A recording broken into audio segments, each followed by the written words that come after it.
Kanhaiya ji, welcome to जब we met. ठीक है, हम अरे इतना परेशान काहे दिख रहे हैं भाई सुबह सुबह? नहीं परेशान कहाँ हैं? परेशान नहीं है पर आपके हम माथे पे शिकन थी। हम क्यों परेशान रहेंगे? देखिए, हाँ। जिसके पास कुछ खोने के लिए होता है वो परेशान होता है ना। मेरे पास खोने के लिए कुछ नहीं था, हम क्यों परेशान होंगे? कांग्रेस के कार्यकर्ता क्या इस बात से नाराज हैं यहाँ पे कि जैसे उदित राज हैं, आप हैं, बाहर के लोगों को टिकट मिल रही है, संदीप दीक्षित, अरविंदर लवली, कई सारे लोकल कैंडिडेट्स हैं जिनको। कार्यकर्ता नाराज नहीं है। आप कैंपेन में चलेंगे तो हम आपको दिखाएंगे कि यहाँ के जो है लोकल सारे जो लीडर हैं, वर्कर हैं, वो चुनाव में लगे हुए हैं, मेहनत कर रहे हैं, काम कर रहे हैं। होता क्या है कि एक ही सीट पे कई दावेदार होते हैं। जब मिलना तो किसी एक को है, तो जिसको मिला है उसके बाद जिनको नहीं मिला है उनके मन में थोड़ी सी जो है थोड़ा रोष हो सकता है। लेकिन मैं नहीं समझता हूँ कि पार्टी छोड़ने का निर्णय जो है ना वो इस आधार पे लिया जाता है। इसकी कोई और वजह हो। आपको क्या लग रहा है, पैसा वैसा मिला उनको? नहीं, मुझे नहीं पता है। ऐसे ही आप छोड़ रहे हैं कुछ? नहीं, हम कुछ छोड़ नहीं रहे हैं। हम ये कह रहे हैं कि मेरी वजह से छोड़ते तो मैं तो अभी पार्टी में हूँ, वो तो इससे पहले ही छोड़ के चले। चलिए आइए आपका कैंपेन देखा जाए। क्या दो? अरे कन्हैया बाबू, जेएनयू की कैंटीन का खाना बेहतर है या नॉर्थ ईस्ट दिल्ली की सीट का खाना बेहतर है? अरे देखिए, जो खाने से पेट भर जाए वो खाना बेहतर है। जब जेएनयू में थे तो जेएनयू के खाने से पेट भरते थे तो वो बेहतर था। अब नॉर्थ ईस्ट दिल्ली में हैं, यहाँ जो लोग खाते हैं वो खाते हैं, उससे पेट भरते हैं तो वो बेहतर है। ये सुरेश जी हैं। सुरेश यादव कैंपेन ऑफिस के बाजू में ही अपना बनाया है। अच्छा चल रहा है बिजनेस? 14-15 साल से यहाँ पे हूँ। अच्छा, कैसा चल रहा है भाई अभी? बहुत बढ़िया चल रहा है। हमसे पहले से हैं ये यहाँ पे। मैं देख रहा हूँ आपने पूरा यूपीआई सारा लगा रखा है, तो काफी डिजिटल इंडिया का फायदा हो रहा है। मोदी जी ने जो किया उससे काफी कुछ मिला आपको नहीं मिला? बस ये यूपीआई चला रहा हूँ। यूपीआई चला रहे हैं, बाकी कुछ नहीं। देखिए तो बड़ी बात है कि नहीं कि ऐसी जगह पे भी, ठेले में भी वो डिजिटल पेमेंट वगैरह सारा कुछ कर रहा है। इसमें मोदी जी क्या किए मुझे बताइए। पूरा इंफ्रास्ट्रक्चर सेटअप किए सर। आधार कार्ड का योजना अगर कांग्रेस पार्टी लेके नहीं आती, डायरेक्ट कैश ट्रांसफर का योजना अगर कांग्रेस पार्टी लेकर के नहीं आती, इस देश में अगर कंप्यूटर क्रांति जो है राजीव गांधी नहीं किए होते तो यूपीआई ऐसे थोड़ी हो गया है। देखिए, झूठ का ना कोई सिर पैर नहीं होता है। हकीकत ये है ना, इनसे पूछिए कोविड से पहले ये कितना कमाते थे और अब इनकी कमाई पे क्या असर। भाई कमाई आपकी ठीक चल रही है कि नहीं? कोविड के बाद से काफी कम हो गई है। आप तुम इनके बाजू में बैठे हो इसलिए बोल रहे हो? नहीं भाई, क्या बात कर रहे हैं भाई, ये यहाँ सुनिए। और तुम हो भी कैंपेन ऑफिस के बाजू में। जितने यहाँ पे कारखाने थे पहले जो कांग्रेस के राज में थे, वो आज बिल्कुल कुछ भी नहीं है। सब नोटबंदी। सर इसका ना दफ्तर है आपके कैंपेन ऑफिस के बाजू में। सर उसको मालूम है क्या बोलना है? अरे दफ्तर तो मैं अभी खोला हूँ 14 दिन पहले। ये तो यहाँ 14 साल से हैं, ये हमसे पहले से हैं यहाँ से।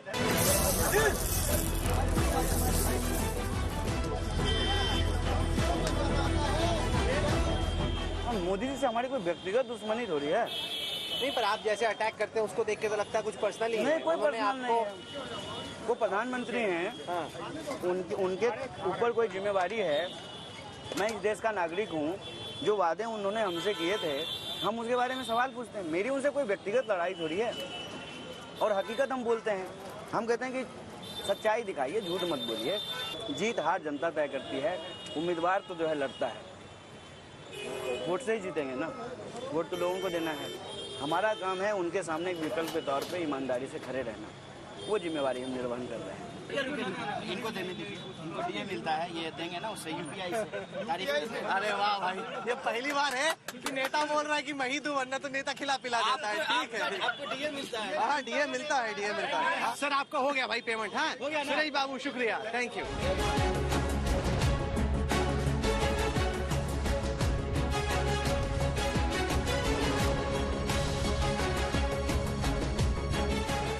नॉर्थ ईस्ट दिल्ली में कई सारे पूर्वांचली वोटर हैं, लेकिन जब वो बिहार में वोट डालता है और नॉर्थ ईस्ट दिल्ली में डालता है, वोटर की साइकी में आप क्या फर्क पाते हैं? देखिए, साइकी का तो मुझे नहीं पता, लेकिन मैं इशूज के बारे में आपको बता सकता हूँ। खास करके उत्तर पूर्वी दिल्ली के लोगों की जो समस्याएं हैं, वहाँ पर प्रमुखता से जो है लोगों के बीच में ट्रैफिक जाम की समस्या है, लॉ एंड ऑर्डर का इशू है, जल भराव की समस्या है। आपसे तो मैं ये भी आग्रह करूंगा कि एक बार आप सांसद जी ने जो 2 गांव गोद लिए थे उन गांव को भी जाकर के देख लीजिए। तो बिहार में भी महंगाई इशू है, बेरोजगारी इशू है और यहाँ पर भी ये इश्यूज हैं। साइकी का मुझे नहीं पता, लेकिन इश्यूज जो है मुझे लगता है कि कमोबेश जो है एक जैसे हैं। हर जगह लोग विकास चाहते हैं, रोजगार चाहते पर हैं। जो इश्यूज की आप बात कर रहे हैं वो तो ज्यादा म्यूनिसिपल कॉर्पोरेशन ऑफ दिल्ली के इश्यूज है ना। अगर आप एमपी बन भी गए यहाँ पे आप क्या कर लेंगे? नहीं, ऐसा नहीं है। मैंने इसकी तफ्सीस की है, हमारे साथ एमएलए साहब हैं। यहाँ ज्यादातर विकास के काम जो हैं वो प्रशासनिक अरंगे की वजह से अटकाई गई है। आम आदमी पार्टी बोलेगी कि लेफ्टिनेंट गवर्नर उनकी सुन नहीं रहा है इसलिए ये फंसा हुआ है। मैं बोल रहा हूँ कि अगर आप सांसद भी बन गए तो आप क्या कर पाएंगे भाई? सांसद तो उस इशू को पार्लियामेंट में उठाए ना, सवाल पूछे ना। उनकी तो सरकार भी है। नहीं, पर विपक्ष तो पार्लियामेंट को चलने ही नहीं देता है। वो तो कल मैं पीएम से मिला, वो बोल रहे थे भाई हम तो चाहते हैं बहस हो, हर रोज वो डिस्टर्बेंस का कोई मुद्दा लेके आ जाते हैं। पीएम खुद कितनी बार पार्लियामेंट आते हैं, कैसी बात करते हैं? पीएम 10 साल में कितना बार जो है प्रेस कॉन्फ्रेंस किया है, कैसी बात कर रहे हैं? वो तो खुद ही नहीं जो है लोगों के सवालों का जवाब। नहीं, मैं समझने की कोशिश कर रहा हूँ कि आपको एमपी बनाना, यहाँ के लोगों की प्रॉब्लम्स का सोल्यूशन कैसे है, आप कैसे लोग एमपी बनाने का मतलब क्या होता है? एमपी तक का काम तो यही है ना कि अपने क्षेत्र के लोगों की समस्याओं को उठाए और जो है उसको एक आवाज दे संसद में। जब सांसद 10 साल में एक सवाल ही नहीं पूछ रहे हैं इस क्षेत्र को लेकर के, लोगों से बात ही नहीं कर रहे हैं और उनके जो फंड आते हैं उसको वो खर्च नहीं करते हैं, तो इसको तो एक सांसद रिजॉल्व कर सकता है ना अपने इंडिविजुअल लेवल पर। कन्हैया, जब से आपको कांग्रेस पार्टी और इंडिया अलायंस ने नॉर्थ ईस्ट दिल्ली में अपना एमपी कैंडिडेट अनाउंस किया है, तब से हम देख रहे हैं कि कांग्रेस पार्टी में काफी नाराजगी है। कई सारे जो वरिष्ठ लोकल यहाँ के दिल्ली के लीडर्स हैं वो छोड़ के जा रहे हैं कि बाहरी लोगों को कांग्रेस पार्टी मौका दे रही है, लोकल टैलेंट को रिकॉग्नाइज नहीं कर रही। देखिए, लोकल की अगर बात कीजिएगा तो हम तो जमीन पे चल रहे हैं। पार्टी की जमीन होती है जमीनी कार्यकर्ताओं से। कार्यकर्ता तो हमारे साथ हैं और अच्छी खासी संख्या में हैं, जोश में हैं, उनको उम्मीद है कि वो जीतेंगे। नेताओं की अपनी कई सारी मजबूरियां होती हैं, उसके आधार पर। क्या मजबूरियां होती है? अरविंदर लवली क्यों छोड़ गए? वो तो बोल रहे बाहरियों को बनाए इसलिए छोड़े। नहीं, ये सब लोग तो यहीं के लोग हैं ना। हाँ। सब तो यहीं के। चौधरी साहब आप कहाँ से हैं? मैं यहीं का हूँ, आप सीमापुर। क्या थे? मैं पार्षद रहा हूँ। आप मैं विधायक हूँ, यहाँ से पूर्व विधायक, और ये कौन है? वर्तमान विधायक, ये मौजूदा विधायक। मंत्री अब रह मैं चुके। अब क्या कौन सी मैं बात 3 बोलूं बार मैं? पार्षद रहा हूँ। नहीं, मैं कह रहा था कि बाहरी को दे दी टिकट तो लोकल जो लीडर्स हैं वो नाराज हैं। कोई बारे नहीं है। मनोज कोई तिवारी नहीं। भारी है, मनोज तिवारी भारी है।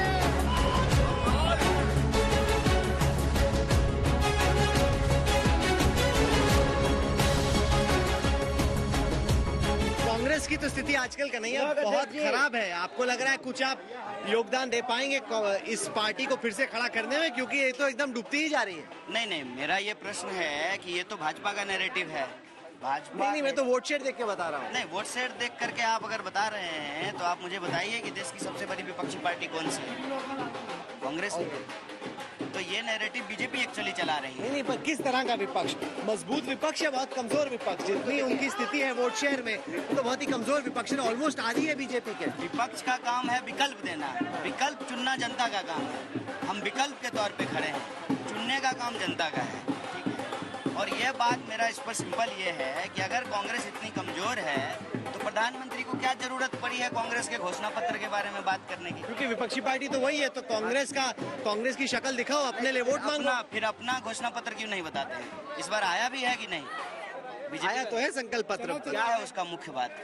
नहीं, वो बहुत कंटिन्यूटी की बात कर रहे हैं, ग्रोथ की बात कर रहे हैं, स्टेबिलिटी की बात कर रहे हैं, मजबूत नेता की जैसे बात। हम कह रहे हैं कि महिलाओं को 1 लाख रुपया देंगे, 8,500 महीना देंगे, युवाओं को 1 लाख की नौकरी देंगे, 30 लाख जो है पद भरेंगे, किसानों के लिए जो है MSP के कानून की गारंटी करेंगे। ऐसा कोई एक चीज आप वो बताइए। लोग यूनिफॉर्म सिविल कोड की बात कर रहे हैं कि उनके लिए इस बार यूनिफॉर्म सिविल कोड आइडियोलॉजिकल मतलब एजेंडा। बेरोजगारी की बात नहीं नहीं, कर उन्होंने उसकी भी बात की है, कई सारी बात नहीं कर रहे हैं। तो देश में जो सबसे ज्यादा बेरोजगारी है उसके लिए उन्होंने क्या कहा है? जो उन्होंने कहा था कि हर साल 2 करोड़ नौकरी मिलेगी, तो जो है 10 साल में 20 करोड़ नौकरी होना था, तो उस पे उनका क्या कहना है? नहीं, जहाँ तक इस नौकरी का सवाल है, कल हमने पीएम से ये सवाल पूछा भी, लेकिन कुल मिला के स्थिति ये है कि लोग आपकी बातें सुन रहे हैं और बीजेपी की बातें सुन रहे हैं। उनको फिलहाल ये लग रहा है कि जो बीजेपी के वायदे हैं या जो उनके आश्वासन है उनमें ज्यादा दम है। नहीं, यही नैरेटिव है। मैं कह रहा हूँ अगर उनके आश्वासन में दम है। सर, अभी हाल में हिंदी हार्टलैंड में 3 स्टेट्स वो जीते, नैरेटिव नहीं, आंकड़ों की हकीकत है। सर, आंकड़ों की हकीकत यह है कि उनसे 9,000 ज्यादा वोट आया हमको। ये भी तो आंकड़े की हकीकत है। 9,000 ज्यादा वोट आया ना। मेरा एक लॉजिकल क्वेश्चन है कि अगर उनके घोषणा पत्र में दम है तो वो अपना घोषणा पत्र छोड़ करके हमारे घोषणा पत्र की बात क्यों कर रहे हैं?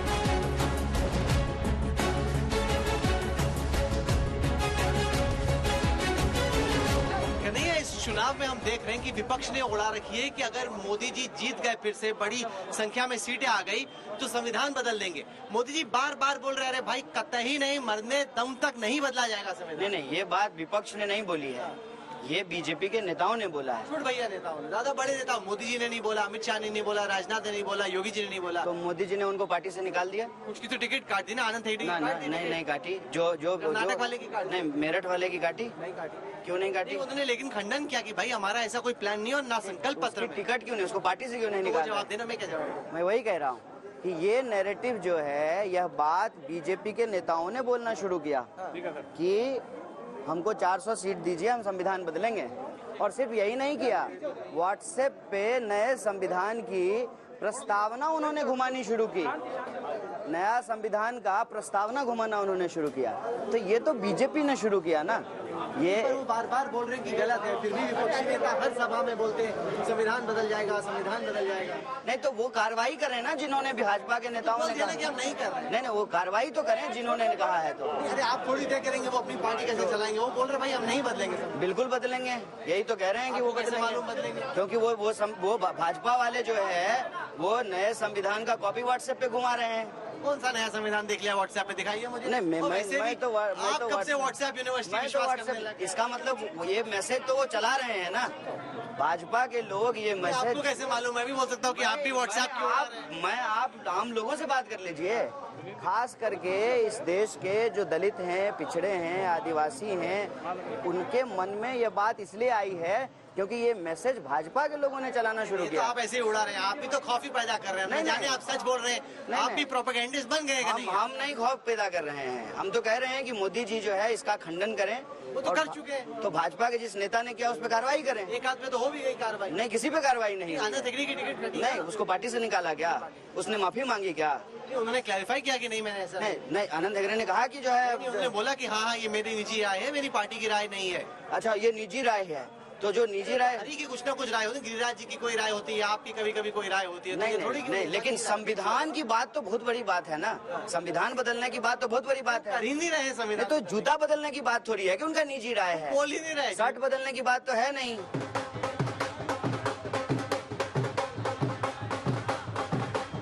ये जो सीट आपको मिली है काफी मुश्किल सीट है, क्योंकि यहाँ पे तो मनोज तिवारी पिछले चुनाव में बहुत बड़े मार्जिन से जीते थे और शीला दीक्षित जैसा हेवीवेट कांग्रेस का कैंडिडेट वो भी करीब 83% वोट ला पाए थे। 53 बनाम 23 तो बहुत गैप है सर।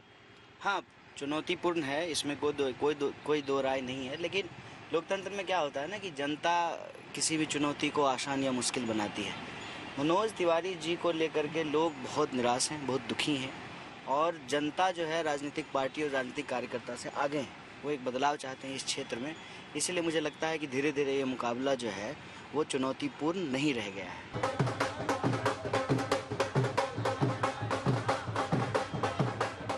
पिछली दफा कन्हैया जब आपसे मुलाकात हुई थी, आप बिहार के बेगूसराय में चुनाव लड़ रहे थे। बिहार के बेगूसराय में चुनाव लड़ने में सीपीआई की टिकट पर और यहाँ पर नॉर्थ ईस्ट दिल्ली में कांग्रेस की टिकट लड़ने में क्या फर्क पाते हैं? देखिए, सबसे बड़ा फर्क तो ये है कि जब हम 2019 में बेगूसराय में चुनाव लड़ रहे थे तो हमारी पार्टी का किसी और पार्टी से, जैसे आरजेडी या कांग्रेस से, कोई गठबंधन नहीं था। उस वक्त भी चुनाव लड़ने का फैसला पार्टी ने किया, पार्टी ने चुनाव लड़ाने का फैसला किया, तब हम उस पार्टी में थे। और अब जब हम कांग्रेस पार्टी में हैं, आज भी लड़ने का फैसला और लड़ाने का फैसला जो है वो कांग्रेस पार्टी ने किया है। तब भी जो है हम एक कार्यकर्ता की तरह जो भी जिम्मेवारी पार्टी देती थी उसका निर्वहन कर रहे थे और आज भी एक कार्यकर्ता की तरह पार्टी ने जो जिम्मेवारी दिया है उसका निर्वहन कर रहे हैं। इंडिया अलायंस के कैंपेन ऑफिस में लिखा है लड़ेगी दिल्ली, जीतेगा इंडिया और ऊपर बड़ा बड़ा लिखा है वार्निंग। कन्हैया जी, ऊपर भाई ऐसा क्या है कि इतना बड़ा वार्निंग लगाने की जरूरत है? एक्चुअली आपके जैसे जब बड़े कद के लोग आते हैं ना तो वो थोड़ा सर झुका करके जाएं, नहीं तो इतना बड़ा नहीं है कि इससे नहीं, आप यहाँ खड़ा होंगे तो आपके सर पे चोट लग जाएगी। नहीं, वहाँ पे लिखा है लड़ेगी दिल्ली, जीतेगा इंडिया। अभी तो लड़ाई आप ही के अलायंस पार्टनर आम आदमी पार्टी में ही चल रही है। वो स्वाति मालीवाल के इशू पे आपस में ही लड़ पड़े हैं सब, विभव और स्वाति, और केजरीवाल खामोश है, न जाने क्या हो रहा है। नहीं नहीं, ऐसा कुछ नहीं हो रहा है। दिल्ली लड़ रही है अपने हक और अधिकार के लिए, और दिल्ली जब अपने हक और अधिकार के लिए लड़ेगी तो स्वाभाविक रूप से 7 की 7 सीट दिल्ली जीतेगी, और जब दिल्ली 7 सीट जीतेगी तो इंडिया जीतेगा। नहीं नहीं, पर काफी सारे कोऑर्डिनेशन के भी इश्यूज है ना। एक तो केजरीवाल जेल में थे काफी टाइम के लिए, उसके बाद अब जब आए हैं वो ज्यादा उनका फोकस आप पे है, कांग्रेस के कैंडिडेट्स के लिए कम वक्त निकाल पा रहे हैं। नहीं नहीं, कल ही जो है सीएम साहब ने जो है वो रोड शो किया है सब तीनों कैंडिडेट। तो कांग्रेस आपने क्यों नहीं ज्वाइन किया? जैसे अगर आप चाहते आप चले जाते, किसी और पार्टी में तो जा सकते थे, कांग्रेस ही क्यों? मैंने हाँ? और ये तो बहुत पुरानी बात हो गई, मुझे कांग्रेस ज्वाइन किए हुए 2 साल हो गए। नहीं नहीं, तो क्या सोच थी आपकी? क्योंकि आप तो लेफ्टिस्ट विचारधारा से थे ना, तो कांग्रेस में कहाँ से आ गए? आपको लगता है कांग्रेस अब लेफ्टी हो गई? नहीं नहीं, लेफ्टिस्ट विचारधारा से होने का क्या मतलब है? हाँ, लेफ्टिस्ट विचारधारा से होने का मतलब है देश के आम लोगों के हक और अधिकार के लिए लड़ना। लेफ्टिस्ट विचारधारा का होने का मतलब है इस देश के अंदर युवाओं के साथ जो अन्याय हो रहा है उसके लिए लड़ना। इस देश के अंदर महिलाओं के साथ जो अन्याय हो रहा है, किसानों के साथ, विद्यार्थियों के साथ, छोटे व्यापारियों के साथ, पत्रकारों के साथ, उनके हक के लिए लड़ना। और वो लड़ाई राहुल गांधी जी लड़ रहे हैं, पिछले जो है 10 साल से लड़ रहे हैं। आप राहुल से काफी प्रभावित नजर आ रहे हो। आप साथ में आपने वॉक की उनकी एकता यात्रा के दौरान, भारत जोड़ो यात्रा के दौरान। हाँ, क्योंकि उनकी जो है ना बातों में मुझे एक ऑनेस्टी दिखती है, उनके काम में जो है, उनके एक्शन में एक इंटीग्रिटी दिखती है, और वो जो है हमारे जैसे साधारण लोगों को बहुत ही हृदयता से जो है स्वीकार करते हैं। अब आपकी जो बातें उसको कैसा देखा जाए? ये आपकी वाकई में ऑनेस्टी है जो बोल रही है, या पॉलिटिकल एम्बिशन है आपका? नहीं नहीं, पॉलिटिकल एम्बिशन होता तो बीजेपी में होते ना। सारा पॉलिटिकल एम्बिशन तो जो है बीजेपी आपको लेती ही नहीं। अरे क्या बात कर रहे हैं, हार्दिक पटेल को ले ली।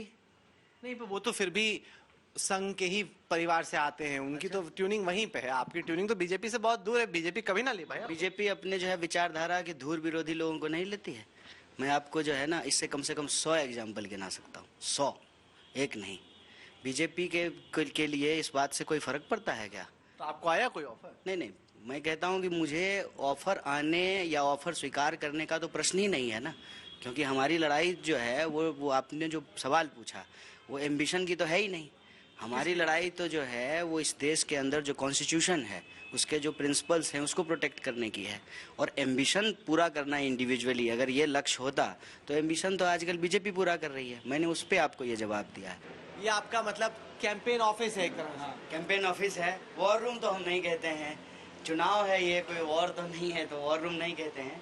कैंपेन ऑफिस है, चुनाव कार्यालय है ये। देख रहा हूँ काफी युवा भी आपके साथ जुड़ेंगे। जेएनयू वाले हैं या नए कहीं से लेके आए? नहीं नहीं, मैं जो है एनएसवाई का राष्ट्रीय प्रभारी हूँ ना, तो ताकत लगी। कांग्रेस पार्टी की जो स्टूडेंट विंग है उसका मैं नेशनल।